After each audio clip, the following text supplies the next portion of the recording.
Ayan, napakarami nga pong natatanggap si Edu ngayong year 2024. Napakaswerte ang pasok, no, sa kanya. At kita naman po natin na napaka-supportive po ni Viancy sa kanya. Kung naalala nyo, itong si Viancy ay naka-tune in nga po sa kanyang live. At ika nga po nila, top 1 most views itong si Edu at top 5 bilang sa kanyang pagla-live.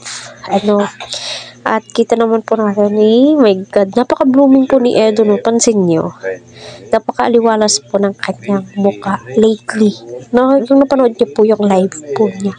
So, totoo naman po, dinadagsa po si Edu ng mga viewers, no, sa kanyang lives, no? Anong lives? Live.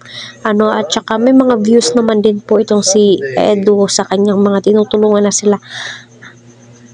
At saka sila Arjen, di ba? Pero, gayon pa man, syempre, pasalamat po tayo sa mga patuloy na nagtitiwala kay Edu ng mga viewers, community po niya, and syempre, mga sponsor po niya, no? So, ayan, hello po mga ka-Team EDC, naway patuloy po nating suportahan ang mag-amang Good Samaritan na si Kuya Val, Kalinga Prab. Huwag po natin skip ang kanilang ads para sa ganun nga po ay marami pong kababayan po natin ang kanilang matulungan sa hirap ba naman ng buhay ngayon po. So, marami nga po ang nangangailangan ng tulong at alam naman po nating lahat na ginagawa po nila lahat, no, para sila ay makatulong sa ating kapwa.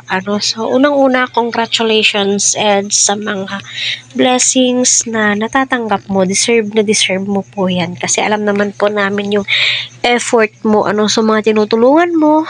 Halos napakasipag po ni Edu. No, ang sipag niyang mag-live. My God. At ang ganda ng mga topic ni Eds, kay puro mga beneficiary niya po ang kanyang tinatapik. Kaya alam naman po natin yung mga beneficiary po ni Eds ay sinusubaybayan din po yan ng mga Kalingaps supporters.